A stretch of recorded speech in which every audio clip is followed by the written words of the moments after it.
The candle had burned halfway down when Margaret Ashcombe heard the carriage wheels stop outside the window, and her hands went cold. "There is no time to argue," said Lady Beatrice Whitfield, sweeping into the small sewing room where Margaret sat with a needle still pinched between her fingers. "Constance cannot leave her bed. Her fever has not broken. You will go in her place tonight, and you will go now." Margaret set down the needle slowly. "Aunt Beatrice, I cannot pretend to be Constance. The Duke expects a young lady of 20. I am 43 years old." "You will wear the mask," Beatrice said, already pulling the deep blue gown from its wrapping. "No one will see your face until it is time to unmask, and by then, you will have already left. All you must do is stand among the guests. Let it be known that Constance Whitfield attended, and return home before midnight." Is that so difficult? It sounded simple when spoken aloud. It did not feel simple to Margaret, who had spent 20 years inside this house as a poor relation, mending hems, letting out waistlines, and making herself small enough that no one questioned why she had never married, never left, never become anything other than useful. She had grown used to being overlooked. She had built a quiet peace around that fact, the way a person learns to live beside an old ache. But there was something different about being asked to disappear completely into someone else's name. "And if the Duke speaks to me?" Margaret asked. "Then you will say very little and smile a great deal," Beatrice answered, fastening the gown's clasps with impatient fingers. "He will not remember a single word from a girl in a mask. Men rarely do." Margaret did not believe that entirely, but she said nothing more. She had learned long ago that arguing with Beatrice cost more than it ever gained. Within the hour she was dressed in silk the color of a winter sky, her graying hair pinned beneath a style meant for a woman half her age, a porcelain mask covering the upper half of her face. She looked at herself in the glass and did not recognize the woman staring back. She looked for a moment like someone who mattered. The carriage ride to Ravensmore Hall was short, but it felt endless. Margaret pressed her gloved hands together in her lap and watched the dark hedgerows pass by the window, her heart beating with a nervousness she had not felt in years. She was not going as herself. She was going as a name, a placeholder, a favor owed to a family who had given her shelter but never warmth. She told herself this would be over quickly. She told herself it did not matter what happened inside those walls, because tomorrow she would be Margaret again, unnoticed and unremarkable, exactly as she had always been. She was wrong, though she did not know it yet. Ravensmore Hall rose out of the darkness like something built to be remembered. Its windows blazed with candlelight, and music drifted out through the tall doors, spilling onto the gravel drive where carriages lined up in a long, glittering row. Margaret stepped down from her own carriage with her heart in her throat, smoothing the silk of her borrowed gown, adjusting the mask over her eyes. She had never attended a gathering like this. She had spent her adult life in service to a family that used her skill with a needle and gave her little else in return. Now she stood at the edge of a world that shimmered with wealth and possibility, wearing a stranger's name, about to walk into a room full of people who would never know her true face. Inside, the ballroom stretched before her, vast and golden, filled with women in jewel-colored gowns and men in dark, tailored coats. Chandeliers threw soft light over polished floors, and the air smelled of candle wax and roses. Margaret stayed near the edge of the room, as she always did, watching rather than joining, a habit built from years of being told, in ways spoken and unspoken, that she did not quite belong. She accepted a glass of wine from a passing servant and let her eyes wander across the crowd, searching for the man everyone had come to see. She found him near the far end of the hall, and even from a distance, she understood why every conversation in the room seemed to circle back to his name. Duke Julian Ravensmore stood taller than most of the men around him, his dark coat plain compared to the ornate fashions worn by his guests, his expression polite but distant, as though he were enduring the evening rather than enjoying it. Young women approached him one after another, curtsying, laughing at things that did not seem particularly funny, angling for a private word or a promised dance. He answered each of them with the same careful courtesy, and Margaret noticed, even from where she stood, that his eyes did not linger on any of them for long. She thought, with a small and private amusement, that he looked like a man trapped in a room full of mirrors, each one reflecting back the same expectant smile, none of them showing him anything real. She understood that feeling better than most. She had spent 2 decades reflecting back exactly what was expected of her, and very little of what she actually felt. The evening moved slowly. Margaret drifted from one quiet corner to another, avoiding conversation, avoiding attention, doing precisely what Beatrice had instructed her to do. She watched the dancing from a distance, admired the music without joining it, and told herself that soon enough this borrowed evening would end, and she could return to her ordinary life. But the ballroom grew warmer as the hours passed, the crowd louder, the air thicker with perfume and candle smoke, and Margaret felt a familiar restlessness rise in her chest, the same restlessness that had once made her long for a life beyond mending other people's clothes. She slipped through a set of glass doors at the side of the hall and found herself on a stone terrace overlooking the gardens. The night air was cool and clean, and the noise of the ballroom faded into a soft, distant hum. Margaret breathed deeply, grateful for the quiet, grateful to be, for just a moment, no one at all. She did not hear him approach until his voice broke the stillness. "I did not expect to find anyone brave enough to leave that room," the Duke said. "Most of my guests seem to believe that standing near me is the entire purpose of the evening." Margaret turned, startled, and found herself facing the very man she had been avoiding all night. Up close, he looked less like the composed figure she had watched from across the ballroom, and more like a tired man seeking a moment's peace, much as she was. His eyes, dark and searching, studied her with open curiosity, rather than the practiced admiration she had seen him offer to other women. "Forgive me, Your Grace," Margaret said, dropping into a careful curtsy, her heart hammering beneath the borrowed silk. "I did not mean to intrude." "You are not intruding," he said. "I came out here to escape the very thing you seem to be escaping as well." He tilted his head slightly, studying her mask as though it puzzled him. "You have not asked me for a dance, nor complimented my home, nor mentioned how fortunate I am to be unmarried. That makes you the most interesting person I have spoken to all evening." Margaret felt a strange, unfamiliar warmth rise in her chest, followed immediately by a wave of guilt. He believed he was speaking to Lady Constance Whitfield, a woman 20 years younger than herself, a woman who was, at this very moment, resting comfortably in her bed, while Margaret stood in her place. Every kind word he offered was meant for someone else. She had no right to accept it. "I am simply tired, Your Grace," she said carefully. "Grand rooms can be exhausting." "They can," he agreed, moving to stand beside her at the stone railing, close enough that she caught the faint scent of cedar and rain on his coat. "I have attended 100 evenings like this one, and I confess I remember almost none of them. The conversations blur together, everyone says what they believe I wish to hear." He paused, looking out over the dark garden. "It becomes difficult to tell whether anyone in that room sees me at all, or only the title I carry." Margaret understood that loneliness more than he could have known. She had spent her life being seen as a role rather than a person, a seamstress rather than a woman, a poor relation rather than someone with thoughts and hopes of her own. Something in his words reached past her fear and touched a place in her that had gone quiet many years ago. "Perhaps," she said slowly, choosing her words with care, "the trouble is not that they fail to see you, but that they are too frightened to say anything that might displease you. Fear rarely produces honesty." He turned to look at her fully then, and Margaret felt the weight of his attention like sunlight after a long winter. "That is the first true thing anyone has said to me tonight," he said quietly. "Tell me, are you always so honest, or is it only the mask that gives you courage?" Margaret's breath caught. She thought of the deception she was carrying, the borrowed name pressing against her chest like a stone. She thought of Beatrice's instructions, of the family's expectations, of how easily this small lie could unravel into something far larger than she had ever intended. "Perhaps it is the mask," she admitted, and it was the truest thing she had said all evening. They spoke for a long while after that, longer than propriety allowed, though neither of them seemed to notice the passing time. The Duke asked about books, and Margaret found herself speaking freely about novels she loved, poetry she had memorized in quiet hours, thoughts she had never been permitted to share within the walls of the Whitfield household. He listened as though her words mattered, as though she were not simply filling silence but offering something worth hearing. No one had listened to her that way in longer than she could remember. When the music inside shifted, signaling a change in the evening's dances, Margaret knew she had stayed too long. She made her excuses, her voice unsteady, and turned to leave before her courage failed her entirely. "Wait," the Duke said, and something in his tone made her stop. "I do not know your face beneath that mask, Lady Constance, but I find that I would very much like to see you again. May I call upon you?" Margaret stood frozen at the terrace doors, the weight of the moment pressing down on her like a physical thing. She thought of Constance, asleep in her bed, unaware that her name was being offered a courtship she had never earned. She thought of Beatrice's warning, and the danger of saying too much, too little, or anything at all.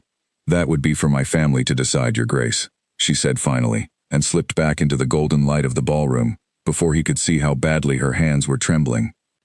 She left Ravensmore Hall that night with her heart in complete disorder, torn between the quiet joy of having been truly seen for the first time in years, and the sick certainty that she had just built something beautiful upon a foundation that could not hold. As the carriage carried her home through the dark countryside, Margaret pressed her palm against the cool glass of the window and allowed herself, just once, to imagine what it might feel like to be wanted for who she truly was.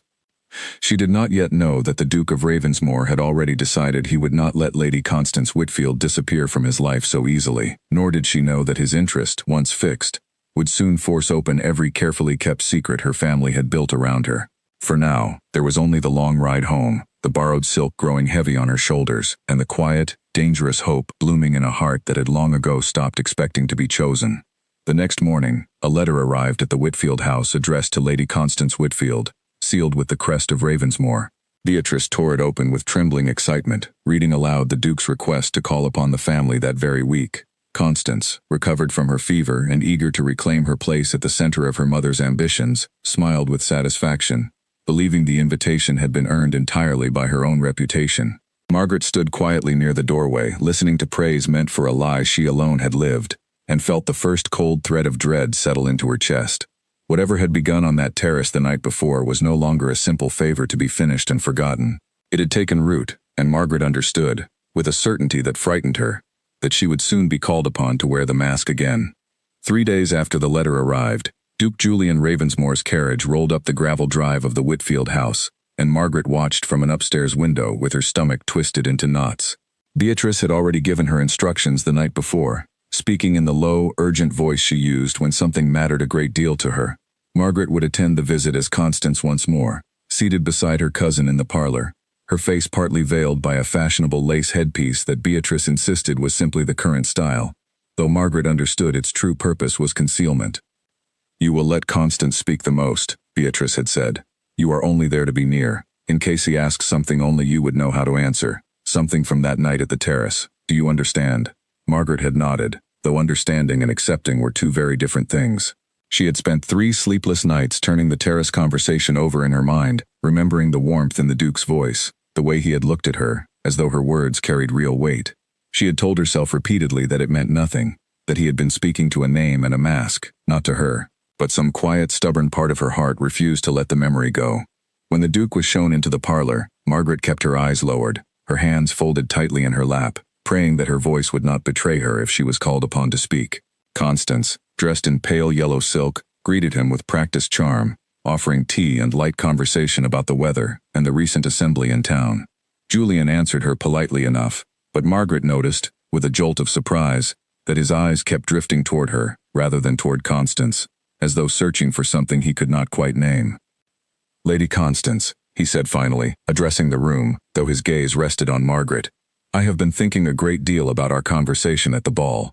You spoke of a novel concerning a shipwrecked sailor who spends years alone, learning to value simplicity over the comforts he once took for granted. I confess I have not been able to find that title in my own library. Might you recall the author?" The room went silent. Constance's smile faltered, her eyes darting toward her mother in confusion, for she had read no such novel, and had no memory of any conversation about shipwrecked sailors. Margaret felt her pulse quicken painfully. She knew the book at once. She had read it twice during quiet evenings alone, one of the few pleasures she allowed herself.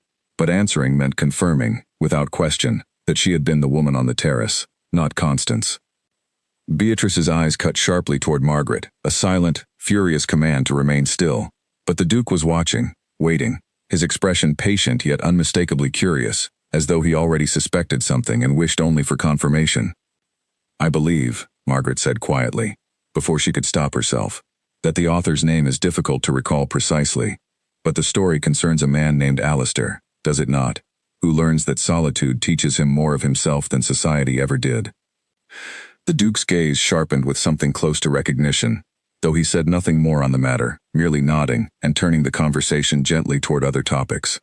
But Margaret saw it, the flicker of understanding in his eyes, and she knew, with sinking certainty, that he had noticed the ease with which she had answered a question meant for Constance. The visit continued for another half hour, filled with polite nothings, but beneath the surface, something had shifted, a thread pulled loose that could not easily be woven back into place. After the Duke departed, Beatrice rounded on Margaret the moment the front door closed. "What were you thinking?" she hissed, her composure cracking for the first time Margaret had ever witnessed. "You very nearly exposed us all. If he suspects, If word spreads that Constance is not the woman he spoke with that night, this family will be ruined. Do you understand what is at stake? Margaret did understand, perhaps more clearly than Beatrice realized. She understood that her own reputation, fragile as it was, would suffer far worse than Constance's should the truth come out. A young unmarried lady caught in a small deception might be forgiven with time, her beauty and connections eventually smoothing over the scandal.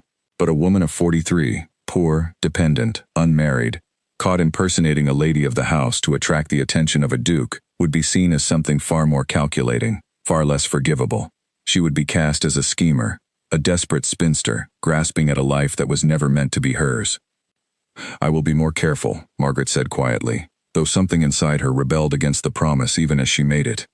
Over the following weeks, the Duke's visits became more frequent, and each time, Margaret was required to sit nearby, veiled and silent, called upon only when Constance faltered under a question she could not answer.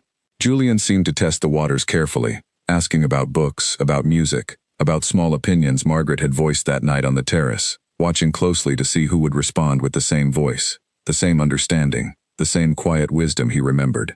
Constance grew increasingly frustrated, sensing that something about these visits did not fit together properly, though she could not name what troubled her.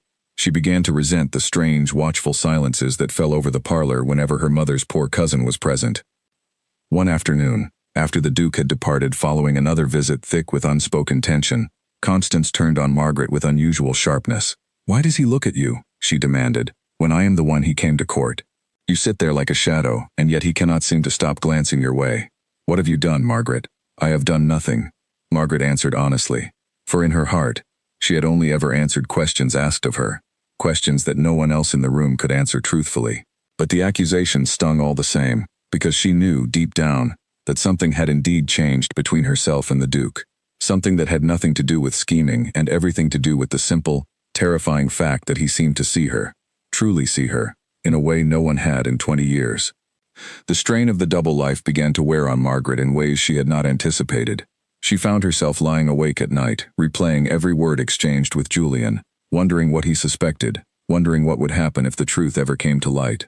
She continued her daily work, mending gowns, altering hems, maintaining the invisible labor that had defined her existence for so long, but her hands now trembled slightly as she worked, her mind elsewhere, caught between dread and a longing she could no longer fully suppress.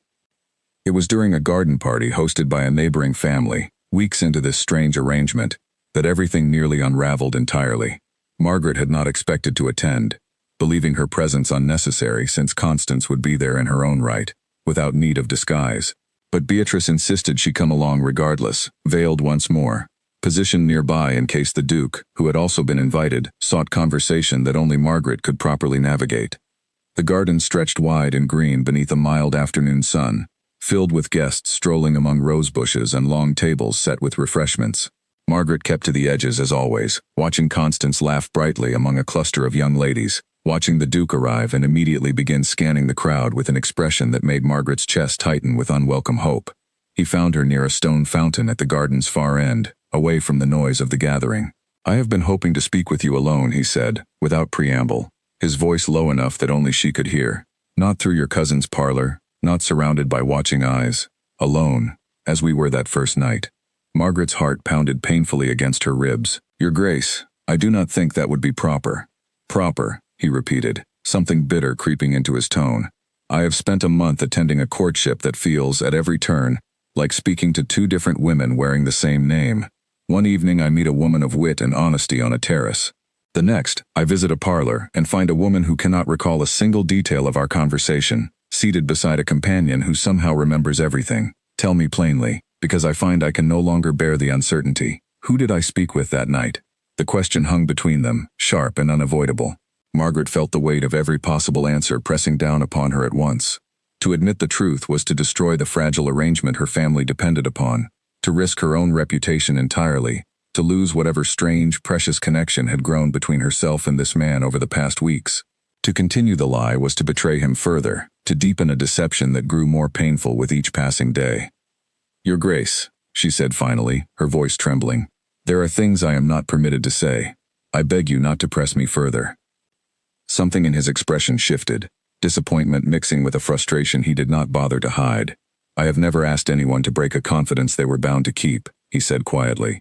But I will tell you this. I do not court a name, nor a family's ambitions. I have spent my life surrounded by people who see only my title. And on that terrace, for the first time in years, I believed I had found someone who saw me instead. If that person cannot show herself to me honestly, then perhaps I have been mistaken about what I found that night. He bowed formally and walked away, leaving Margaret standing alone beside the fountain, her hands pressed against her chest as though she could physically hold together the pieces of something that had already begun to break apart. She watched him rejoin the party, watched him offer Constance a polite, distant smile that held none of the warmth Margaret remembered from the terrace, and she understood, with a grief that surprised her in its intensity, that she had very nearly lost something she had never truly been permitted to have in the first place.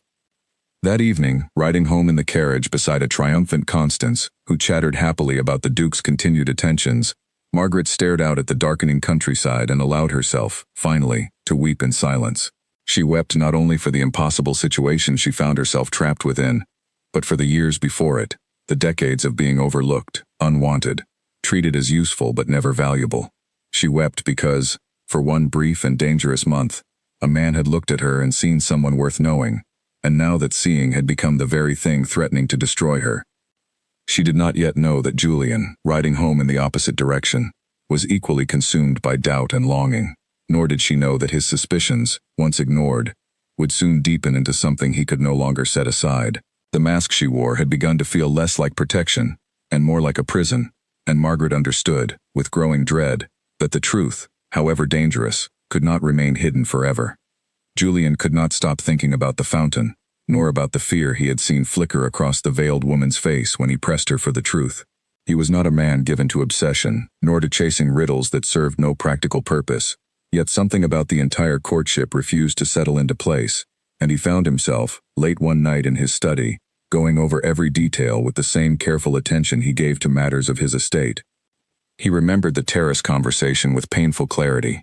He remembered the woman's voice, low and thoughtful, carrying none of the practiced flattery he had grown so weary of hearing. He remembered, too, a detail that had troubled him from the very beginning, but that he had dismissed at the time as unimportant. When she had reached for her glass of wine that night, her gloved hand had brushed briefly against his, and even through the fabric, he had felt something unusual, a roughness along her fingers that did not match the soft, untouched hands of a young lady who had never known labor in her life. He had thought little of it then, distracted by conversation, by the strange and immediate sense of connection he felt.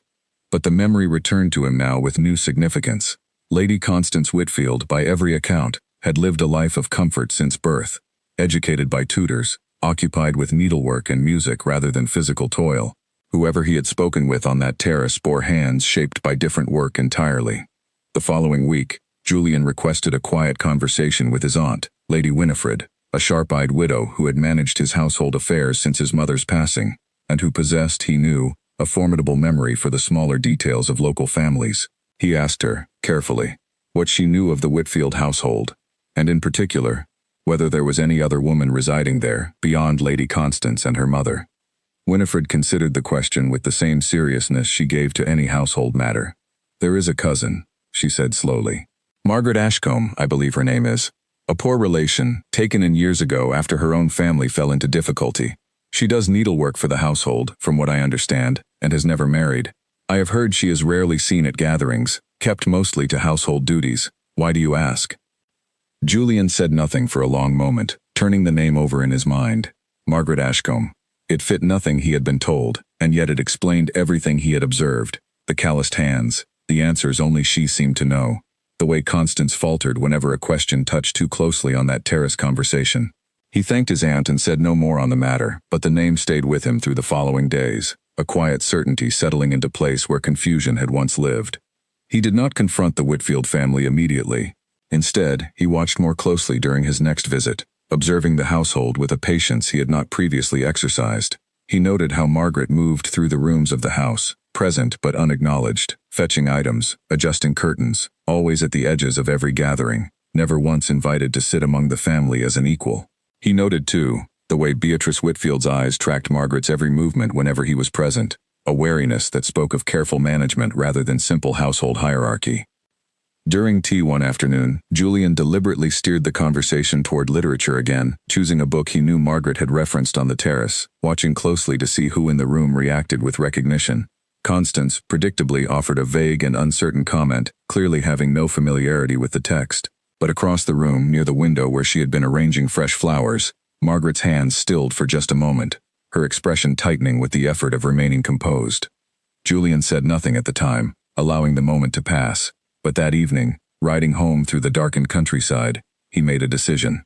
He would not force the truth from anyone through confrontation or accusation. He would create an opportunity for it to be offered freely, and he would wait, with whatever patience he could summon, to see whether honesty would win out over fear. Meanwhile, within the Whitfield household, the pressure surrounding Margaret had grown almost unbearable.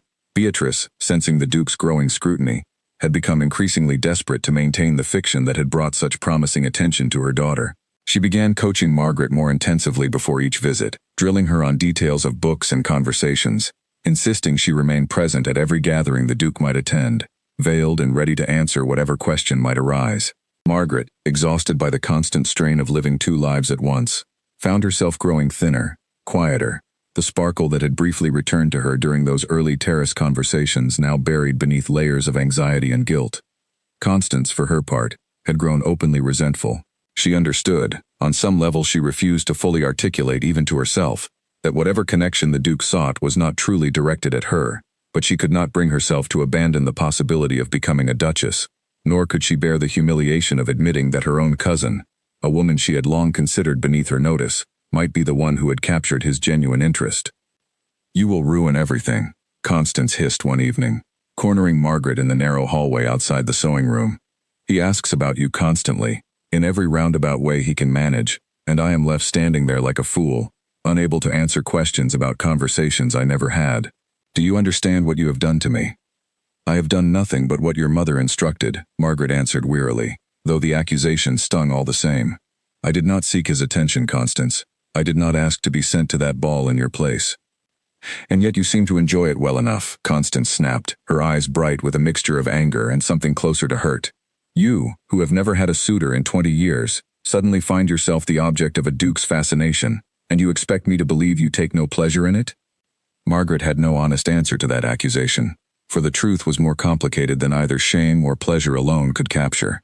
She had not sought Julian's attention, but she could not deny the quiet, aching joy she felt whenever he looked at her as though her thoughts mattered, whenever he asked a question expecting a real answer rather than a practiced pleasantry. For 20 years she had been told, in 1,000 small and unspoken ways, that she was not worth noticing, not worth choosing, not worth loving. To find herself, however briefly and however dishonestly, the center of a man's genuine curiosity, had awakened something in her she had believed long dead. But she also understood, with painful clarity, that this joy was built upon sand. Whatever Julian felt, he felt for a woman he believed to be Constance, a woman 20 years younger, a woman of standing and beauty, who had never known a day of hard labor in her life. The moment the mask came away, whatever warmth existed between them would surely curdle into betrayal and anger. Margaret had seen enough of the world to know that men rarely forgave being deceived, particularly men of position and pride, and a duke had more reason than most to guard against being made a fool. The following week brought an invitation Margaret had not anticipated. Julian, in a carefully worded letter, addressed once again to Lady Constance Whitfield, requested that the family join him for a private dinner at Ravensmore Hall, a gathering of close acquaintances rather than a large formal event, intended, he wrote, to allow for deeper conversation away from the noise and performance of larger gatherings. Beatrice received the invitation with visible triumph, certain it signaled the Duke's growing intention toward marriage. Margaret received it with a dread so heavy it settled into her stomach like a stone. "You will attend, of course," Beatrice said, already planning which gown Margaret would wear, which veil would best obscure her features without drawing undue attention. "This may well be the evening he makes his intentions clear. We must be prepared for anything." Margaret wanted more than anything to refuse, to tell Beatrice plainly that she could not continue this deception a moment longer, that the weight of it had grown too heavy to bear. But she thought of her position within the household, the modest room she occupied, the meals she was given, the small security she had built for herself over 20 years of quiet service. She had nowhere else to go, no family beyond the Whitfields, no income beyond the small allowance Beatrice provided in exchange for her constant labor. To refuse was to risk everything, and Margaret, despite the ache growing daily in her chest, was not yet brave enough to risk it all. The evening of the dinner arrived with a cold, clear sky, stars scattered thickly overhead as the Whitfield carriage made its way toward Ravensmore Hall once more. Margaret sat beside Constance in silence, her veil arranged carefully, her hands folded tightly in her lap to keep them from trembling. She had rehearsed, at Beatrice's insistence, a dozen possible responses to questions the Duke might ask, but she found, as the carriage drew closer to the great house, that her mind had gone entirely blank, filled only with a quiet, desperate hope that somehow, impossibly, the evening might end without disaster. The dinner itself was smaller than the grand ball had been, held in an intimate dining room warmed by a low fire, attended only by the Whitfield family, a handful of Julian's close relations, and the Duke himself. Margaret was seated, as always, slightly apart from the main conversation, positioned where she could observe without being fully included, a placement she had grown so accustomed to over the years that she barely noticed the small cruelty of it anymore. Throughout the meal, Julian was unusually quiet, watching the table with an attentiveness that made Margaret increasingly uneasy.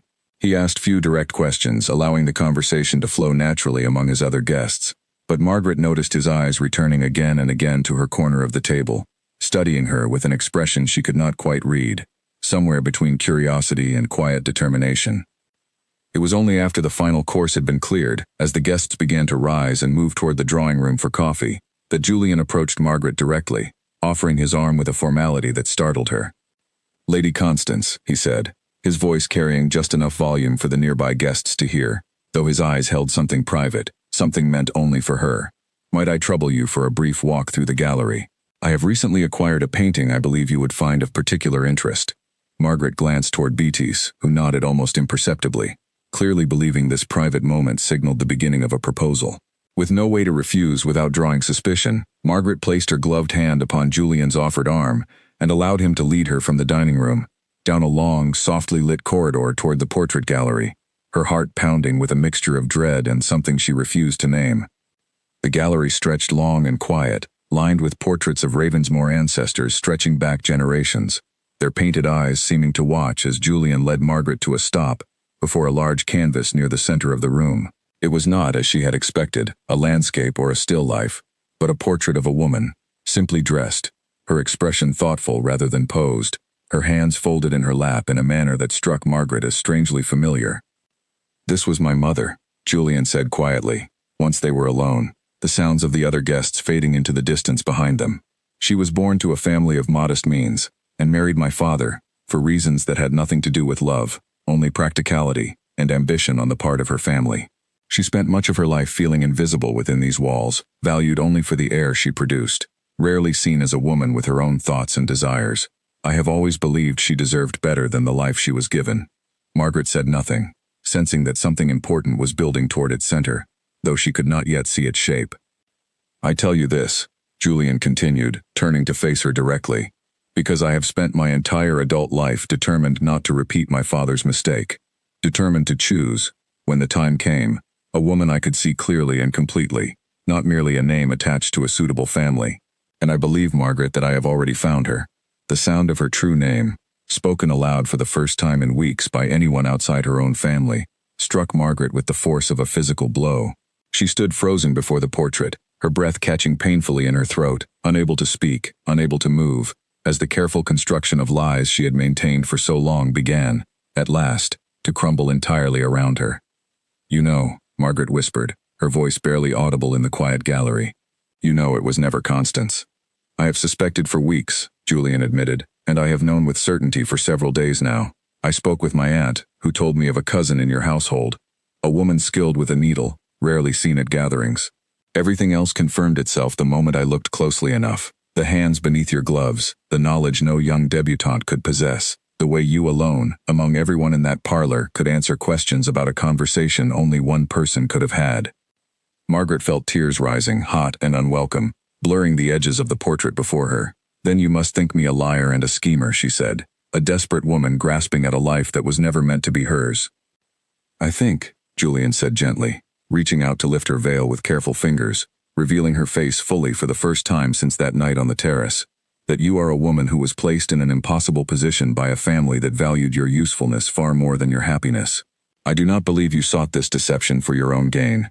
I believe you were sent, as a servant is sent, to fill a role you never wished to play. His words, so close to the truth, so free of the accusation she had braced herself for, undid something in Margaret that she had held together through sheer will for weeks. I should have refused, she said, the words tumbling out now that the dam had broken. I should have told your aunt the truth the moment you asked, but I am 43 years old, Your Grace, unmarried, dependent on my cousin's charity for every meal I eat and every roof over my head. I have spent 20 years learning that my only value lies in being useful, in disappearing quietly into whatever role I am given. When I stood on that terrace with you, for the first time in longer than I can remember, I felt as though I were something more than useful. I felt seen. I could not bring myself to give that up, even knowing it was built upon a lie. Julian was quiet for a long moment, studying her face as though committing every feature to memory. You need not apologize for wanting to be seen, he said finally. I understand that longing better than you might imagine, but Margaret, I cannot continue as we have been.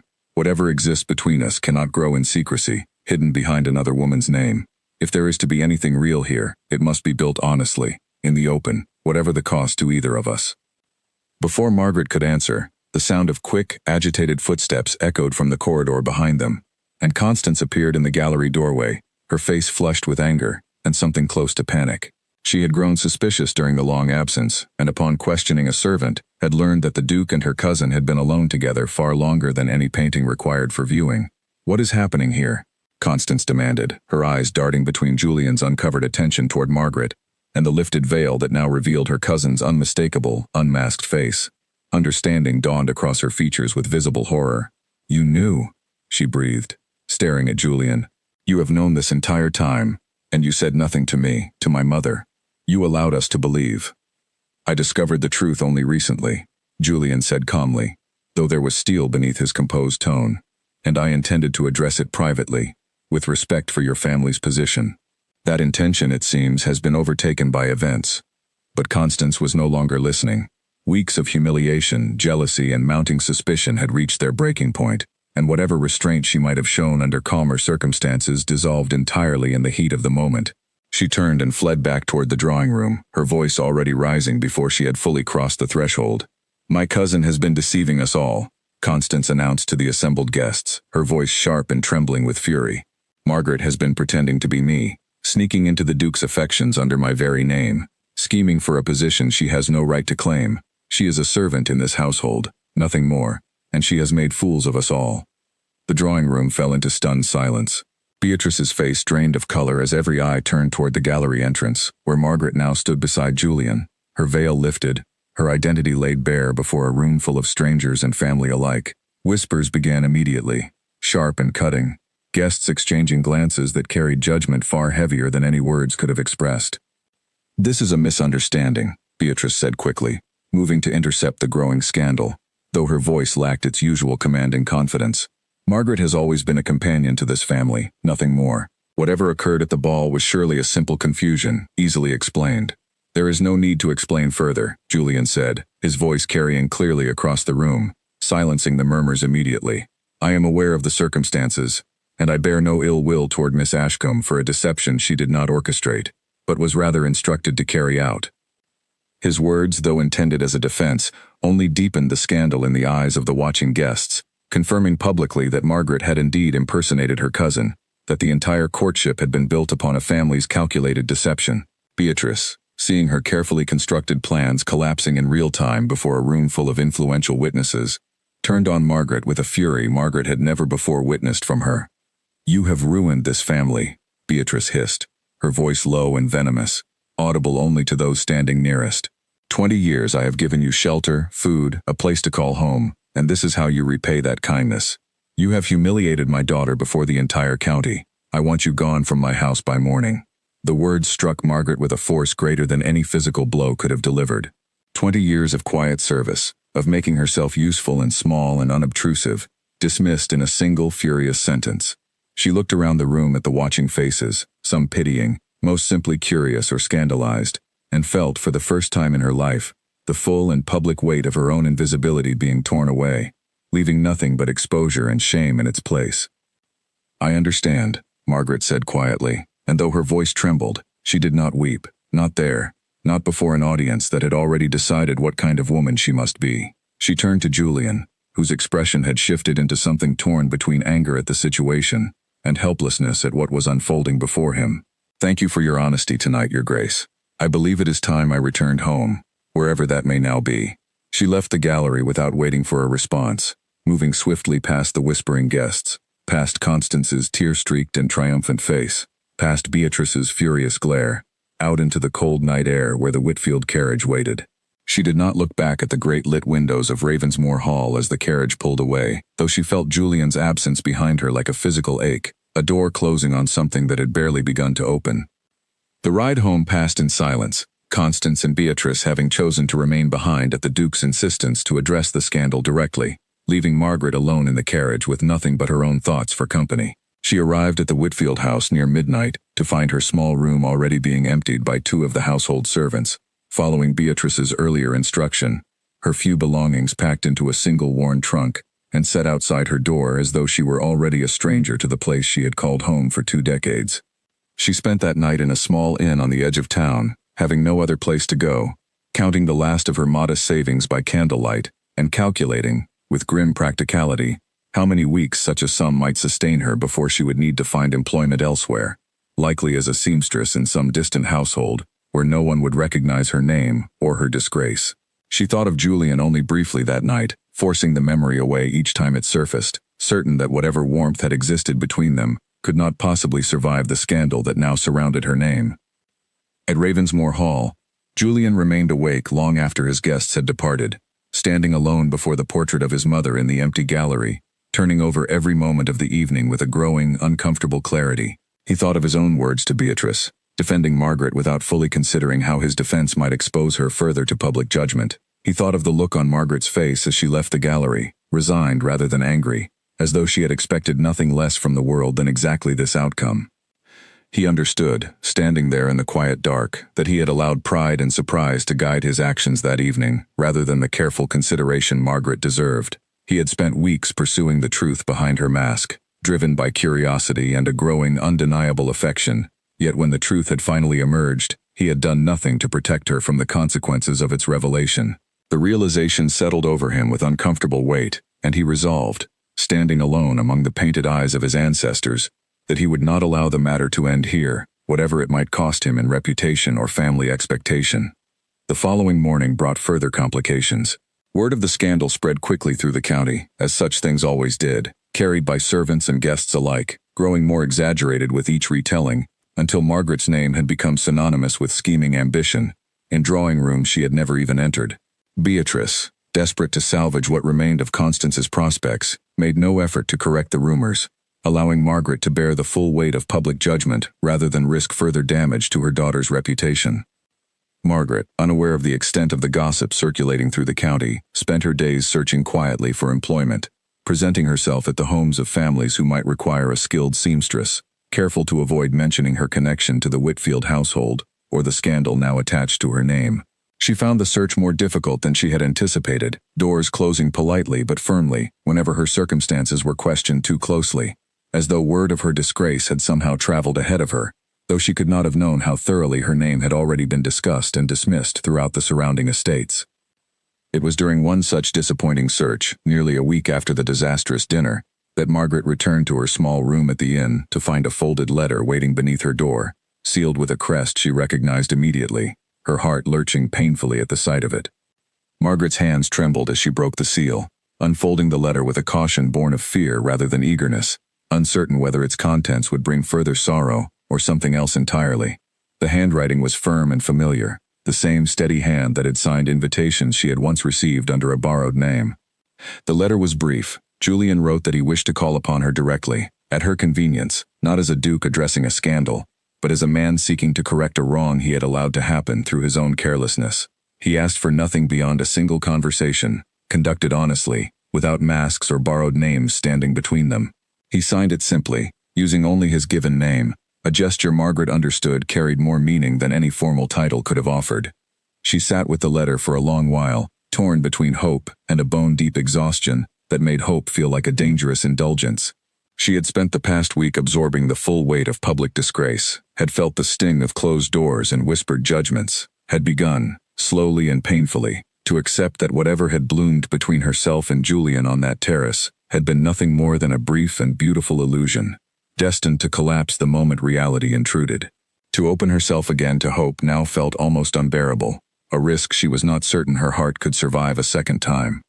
Yet she found, when she finally set the letter down, that she could not bring herself to refuse him. Whatever came of this conversation, she owed both Julian and herself the honesty she had been unable to offer freely during the weeks of deception. She sent a brief reply, agreeing to receive him the following afternoon, and spent the remaining hours before his arrival in a state of restless uncertainty, mending the single good dress she still owned, arranging her small room as best she could, preparing herself for a conversation she could not predict. Julian arrived precisely at the appointed hour, dressed simply, without the formal trappings that had accompanied his earlier visits to the Whitfield household. He seemed, standing in the modest doorway of Margaret's small rented room, somehow less like a duke and more like a man who had walked a great distance to arrive at an uncertain destination. Margaret invited him in with a formality that felt strange after the easy familiarity they had once shared, and for a long moment, neither of them spoke, the silence heavy with everything left unsaid. "I owe you an apology," Julian said finally, breaking the stillness. "I discovered the truth of your identity and allowed my own curiosity, my own need to understand, to override any consideration of the danger I placed you in. When the truth emerged that evening, I failed to protect you from the consequences, and I have thought of little else since." "You owe me nothing, Your Grace," Margaret said quietly, though the formal title felt awkward on her tongue now, given all that had passed between them. "The deception was mine to carry. Whatever the reasons behind it, I chose to continue it, even when I might have refused." "You did not choose it freely," Julian said, his voice firm. "You were sent, as a servant might be sent on any errand, by a family who valued your usefulness above your well-being. I have spent this past week speaking with people throughout the county, correcting the account of what occurred, making clear that whatever deception took place was born of family pressure rather than personal ambition on your part. I cannot undo the damage entirely, but I have done what I could to ensure the truth, the full truth, is known, rather than the version your cousin chose to share that night." Margaret felt tears rising unexpectedly, and she turned away briefly to compose herself before facing him again. No one had ever defended her so publicly, so deliberately, in all her years of quiet service. She had grown so accustomed to absorbing blame silently, to accepting whatever judgment others chose to place upon her, that Julian's efforts on her behalf struck her with an intensity she had not anticipated. "Why would you trouble yourself with such things?" she asked finally. "I am nothing more than a poor relation, a seamstress without family or fortune. Whatever affection you believed you found on that terrace was directed at a woman you thought was Constance, not at me." "That is where you are mistaken," Julian said, moving closer, his eyes holding hers with an intensity that made her breath catch. "I have thought of nothing else this past week but every word we exchanged. On the terrace, in the parlor, in the gallery. I did not fall into curiosity because of a name or a title. I found myself drawn to a voice that spoke honestly when everyone else around me offered only flattery, to a mind that engaged with books and ideas rather than gossip and ambition, to a woman who, even wearing another's mask, could not entirely hide her own true nature. Every quality I admired that night belonged to you, Margaret, not to Constance. It has always been you." Margaret stood very still, hardly daring to believe what she was hearing. "Your family will never accept such a match," she said, though even as she spoke the words, she found herself hoping, desperately, that he might contradict her. "A duke does not marry a poor, unmarried seamstress twice his considered age. Society would never permit it. Your own relations would see it as a scandal beyond repair." "Society has already made its judgment upon you," Julian said, "based on incomplete information and cruel assumption. I find I care very little for the opinion of people who would condemn a woman for circumstances beyond her control, while excusing far greater cruelties committed by those with wealth and standing to protect them. My aunt, whom I hold in the highest regard, has already expressed her support, once I explained the full truth of what occurred. As for the rest, Margaret, I have spent my entire life being told who I must marry, what family alliances I must pursue, what expectations I must fulfill, simply because of the title I carry. I find for the first time that I wish to choose for myself, honestly and without pretense, the woman I wish to spend my life beside, and I choose you." The words hung in the small room between them, weighty and unmistakable, and Margaret felt something long buried within her chest begin, slowly and cautiously, to unfold. 20 years of invisibility, of being useful rather than valued, of accepting whatever small corner of the world she had been permitted to occupy, seemed suddenly to fall away, replaced by the astonishing, terrifying possibility that she might, after all this time, be chosen simply for who she was. "I am frightened," she admitted quietly, the honesty coming easier now than it ever had beneath the safety of a mask. "I have spent so long expecting so little from life that I hardly know how to accept something as large as what you are offering." "Then we shall learn together," Julian said gently, taking her hand in his thumb tracing lightly over the calluses that had first revealed her truth to him weeks before. "I do not ask you to become someone else, Margaret, nor to hide behind any name but your own. I ask only that you allow me to know you fully, exactly as you are, without pretense or fear." In the weeks that followed, Julian made good on his word, presenting Margaret openly to society as herself, without disguise or apology, weathering the initial wave of gossip and skepticism with a steady patience that gradually wore down even the harshest critics. Lady Winifred, true to her nephew's account, welcomed Margaret warmly, taking evident pleasure in the younger woman's quiet wit and genuine kindness, qualities that had gone unnoticed for so long within the Whitfield household, but that flourished readily once given the chance. Slowly, carefully, the scandal that had once threatened to destroy Margaret's reputation entirely began to fade, replaced instead by a grudging, then genuine, respect for a woman who had endured public humiliation with dignity and honesty. Constance, humbled by her own role in the affair and the consequences it had brought upon her family's reputation, eventually offered Margaret a stiff but sincere apology, acknowledging in her own way that jealousy and wounded pride had driven her to cruelty she now regretted.